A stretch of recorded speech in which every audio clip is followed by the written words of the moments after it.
Ketemu lagi sama gue doain lu semua sehat semua, makmur dan sejahtera. Ini gue udah bikin video terbaru. Dan ini yang paling lucu, belum pernah ada dalam sejarah YouTube. Orang membanding-bandingkan komentar dari pasangan Ruben dan Sarwenda. Dan lucunya, di komentar-komentar Sarwenda itu ternyata pada pro-nya ke Ruben. Jadi kalau di total-total, komentarnya, komentar Ruben untuk Ruben dan komentar dari Sarwenda itu semua untuk Ruben. Jadi hampir kalau di total tuh 130.000 berapa, dan ini keep on going, berarti akan terus bertambah. Ya, yuk kalau nggak percaya kita lihat aja. Maksud gue udahlah, nggak semua juga gue udah ceritakan, enggak. Masih banyak yang gue tahan-tahan juga, masih banyak. Terus buat apa?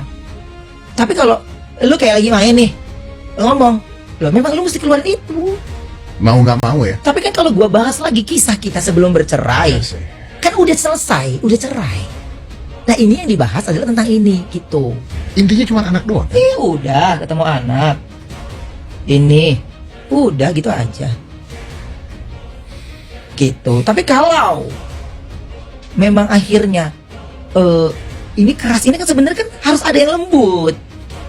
Nah ada lagi sedikit gini. Iya, karena kalau lu nggak salah ngapain mohon maaf, itu gue terbiasa dari dulu. Iya, itu ya benar-benar. Iya, namanya kita salah nggak salah, mohon maaf tidak pernah salah. Iya, gue sorry ya, gue tuh bisa gitu. Even lu yang gue nggak, misalnya ada orang yang gue nggak kenal, gue bisa gini. Gue tanya kemana sama dia, lu punya teman ini nggak gitu? Gue tuh bisa chat dia, bro sorry ya bro, ini. Nggak apa-apa Kak Bensu, aku seneng banget, malah kaget itu pun Kak Bensu pikir aku salah lagi. Enggak, gue tuh bisa begitu karena gue tuh nggak kepingin akan ada luka di dalamnya. Yes. Gitu. Jadi kalau dibilang bapaknya galak, lo kan itu perjanjian kita, angel devil. Gue yang tugasnya kesannya marah, yang satunya angelnya. Lah kenapa itu jadi senjata, kawan? Jadi tameng ya. Iya. Gimana? Gue juga bingung. Iya kan? Kalau tahu akan jadi begini, gue pasti gak akan ngelakuin kan? Lo percaya nggak kalau misalnya keadaan seperti ini terus gitu ya, misalnya suatu saat anak-anak itu akan sadar dan nyari lu, menurut lu ya? Iya, insya Allah. Mudah-mudahan gue masih bisa ketemu gitu. Jadi gue masih bisa, oh ya, dikasih kesempatan gitu ya. Mudah-mudahan. Jadi hal perjuangan yang gue lakukan ini, gue ini udah ngomongin hal terpahit, Mas. Apa maksudnya? Ini yang gue lakuin adalah hal terpahit sebenarnya. Jika memang ada temboknya, jika ini, gue tidak akan tekan itu. Ya. Jadi, tapi ini jejak digital ini akan tahu anak gue ada seorang ayah yang pernah berjuang untuk sama dia. Jadi bukan gue nggak mau temuin dia. Ya, makanya nggak ada pilihan kecuali lu bicara kan akhirnya. Iya. Kecuali lu ya menjelaskan kan akhirnya. Bisa gue datang ke sekolahnya. Ya kenapa nggak? Nanti si anak akan jadi bingung. Lu pengen mikir gitu ya? Iya. Jadi kalau gue nggak mikir ke anak, gue susah. Tapi gue bisa datang ke sekolahnya langsung. Ya. Terus mau ngapain? Cuman peluk cium doang. Selama ini gue kayak gitu. Haknya. Jadi jangan kewajibannya doang yang gue harus lakukan. Haknya. Udah gue mah mau ada di titik terendah pun, Mas, gue mah anak pasti gue duluin. Tapi kalau gue sampai kayak begini, ini udah fatal menurut gue. Nah, di sini kita bisa ngambil kesimpulan ya bahwa sebetulnya Ruben itu sudah merasa seperti dijebak, bahwa ternyata angel dan devil dia bilang ya. Ada peran-peran orang tua sebagai ayah dan ibu yang ternyata malah jadi senjata yang untuk menyerang dia. Ya ini sih sebetulnya ungkapan kemarahan ya, karena di dalam pernikahan untuk suami istri, ayah dan ibu di mata anak tuh memang sudah tugas mereka kan untuk menasihati dan memberikan jalan yang baik untuk anak-anaknya. Ini ungkapan kekesalan dan kemarahannya Ruben ya. Gitu. Jadi Karena kewajiban lu jalankan haknya. iya dong. Jadi menurut gua adalah gini, enggak. Ini konteksnya tentang anak, udah titik, jangan merembet kemana-mana. Lu merembet cerita-cerita masa lalu ngapain? Sekarang gue tanya, lu pernah nggak mungkin punya hidup? Ya, lu nggak punya cerita buruknya pasangan lo, mungkin nggak? Nggak mungkin kan? Ya gini lah. Kalau dulu cerita buruk dan sebagainya dulu bertahannya juga begitu lama ya, kayak urusan dari mana? Nah maksud gue gini, udah ya mau apapun Lupakan. Ya, jadi bukan gue ngegampangin, bukan, gue support gitu. Jadi maksud gue tuh di poin ini adalah tentang anak, bro. Jangan kemana-mana. Udah poinnya tentang anak. Udah itu doang. Tapi kan orang dengan ketakutan biasanya akan mencari-cari yang lain. That's the Ya, point. mungkin. Masalahnya. Menurut Nggak tahu. Itu menurut lo ya. Nah ini juga ditegasin nih sama Om Deddy bahwa orang kalau lagi panik akan mencari-cari. Berarti pihak dari SW ini panik akan kalah nih dalam memenangkan hak asuh mereka. Maka itu dilakukanlah podcast ke sini, lapor ke sana, keluarin bukti ini segala macam. Sebelum Dokcin menayangkan rangkuman dari podcastnya terbarunya Koko RO di Deddy Corbuzier, ya, Close the Door, Dokcin thanks God ya, Koko RO memilih untuk menjadi tamu di Close the Door-nya Deddy Corbuzier ya, podcastnya, dibanding podcast-podcast yang lain. Bukan berarti podcast-podcast yang lain tidak baik, tapi kan ada lebih baiknya untuk vibe dan persona seperti Koko memang harus datang ke podcast yang memang diperhitungkan ya, dengan orang yang mengerti dan sudah bergelut lama di bidang entertain. Contohnya seperti kayak Bang Deddy Corbuzier ya. Contohnya kalau yang kemarin itu yang mengenal banget lah setidaknya sisi Koko RO, seperti kayak Nanda Persada juga bagus. Thanks ya untuk Deddy Corbuzier untuk menghadirkan Koko RO. Segala macam pembicaraan, pertanyaan itu ngalirnya sangat-sangat enak, sangat-sangat seperti sahabat lama, sangat-sangat elegan, dan banyak hal yang kita bisa kutip dari sebuah pandangan hidup. Oke, ini cuplikan yang Dokcin udah kempal ya. Mudah-mudahan kalian bisa mempelajari dan hanya ingin pesan terhadap Koko RO ya. Koko RO, Koko band tercinta, semangat dan sukses selalu. Ya, sukses intinya dalam memperjuangkan hak asuh anak. Yang Maha Kuasa selalu di samping Koko RO karena memperjuangkan sesuatu hal yang memang untuk kepositifan, memang banyak lika-liku. Amin ya rabbal alamin. Semoga lancar dan sukses perjuangan yang sedang diperjuangkan ini. Ini cuplikan rangkuman yang udah Dokcin satukan semua. Silakan nonton. Jadi hal perjuangan yang gue lakukan ini udah ngomongin hal terpahit, Mas. Apa maksudnya? Ini yang gue lakuin adalah hal terpahit sebenarnya. Oke. Jika memang ada temboknya, jika ini, gue tidak akan tekan itu.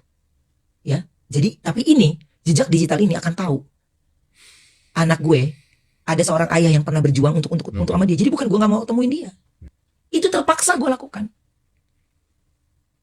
Even gue kalah pun, ya minimal akan ada hari yang diputuskan kan. Iya dong, pasti dong. Iya, sebenarnya kalau ikutin dari yang awal Udah udah beres, beres. ya benar. Lu tanya gue nih sekarang, gue ada rasa nggak percaya diri gitu di mata anak gue tuh, ada rasa nggak percaya diri. Kenapa? Ada satu anak ada anak gue Talia itu, dia tahu bagaimana suasana itu. Oke.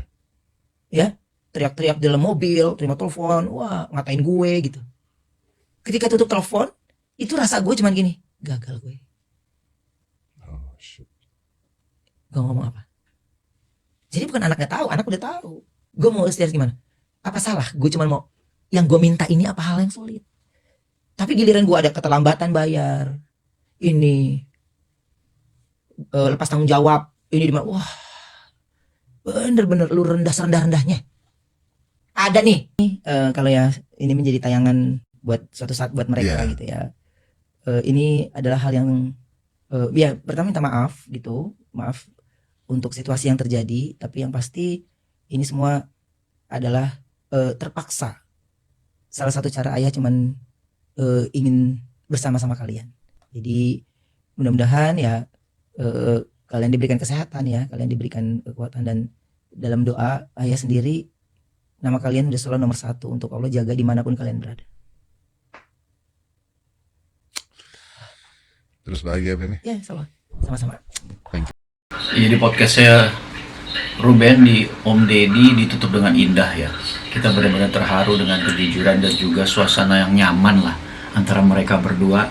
Jadi keputusan yang tepat lah Ruben Onsu podcastnya di Om Deddy, bukan yang di satu lagi, karena memang di sini lebih terlihat mereka seperti dua orang sahabat ya, bukan sebagai bintang tamu dan host, enggak, tapi dua orang sahabat yang saling curhat dan kita semua bisa mengerti masalah itu. Netizen Indonesia harus tahu ya, menurut yang dikatakan Ruben Onsu, ternyata si Markona punya ilmu menghasut. Tapi ternyata ilmunya sudah pudar, nggak mempan lagi untuk menghasut. Sampai dia bingung menghasut siapa lagi.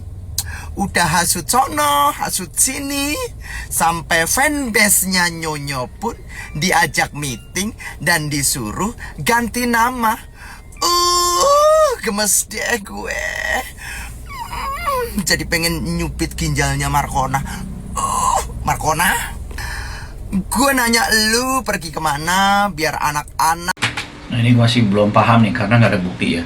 Dibilang bahwa Markona Itu istilahnya Ruben untuk pihak sana menemui fanbase-nya Onyo untuk ganti nama. Wah itu gue nggak tahu kepastiannya karena secara sumbernya pun masih tidak bisa dipercaya.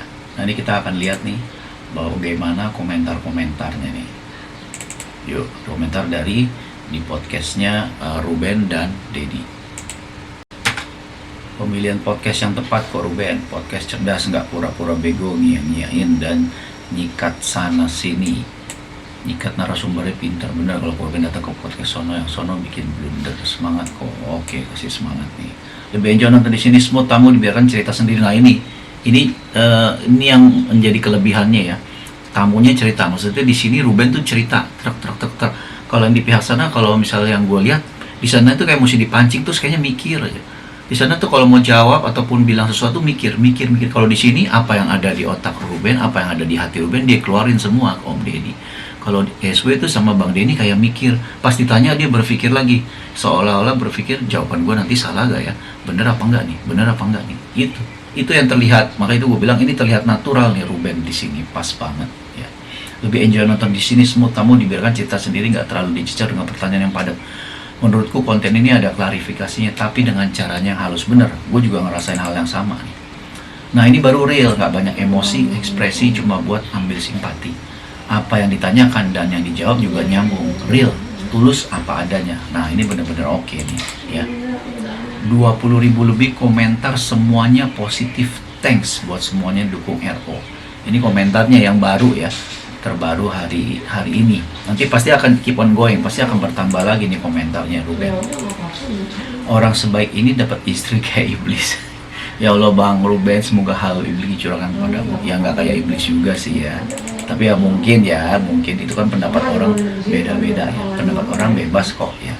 Tuh ya, ini kita bisa lihat ini pendapatnya atau komentar-komentar Sarwenda di curhat Bang Denny Sumargo.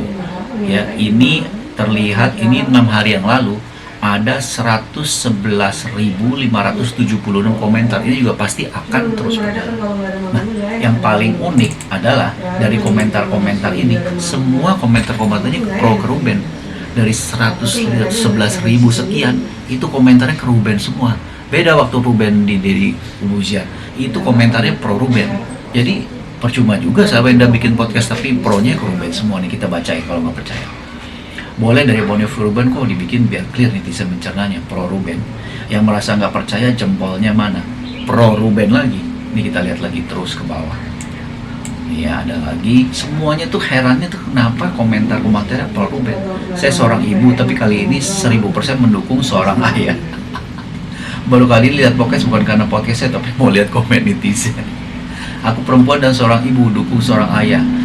Aku selalu salah satu penonton yang ngasih jempol-jempol komen mendukung Ruben semua. Sepanjang video terharu, silang. Sepanjang video muak centang. Waduh. Berpihak jelas sama Ko Ruben, nggak pernah bohong, nggak pernah ngumbar sandiwara. Acting sok benar hidup Pak Ruben, selamat dunia akhirat. Semuanya per Ruben. Dia yang buat masalah, dia juga yang klarifikasi soal torsi ini. Datang podcast memperbaiki keadaan. Datang podcast menambah hujatan. Waduh, ini makin gak bener nih komentarnya semua. Saya seorang ibu, kata andalan dari awal banyak gak nyambungnya. Nah lu, yang nunggu RO datang silakan cerita. Like, dukung 1000 pesan ayah nih.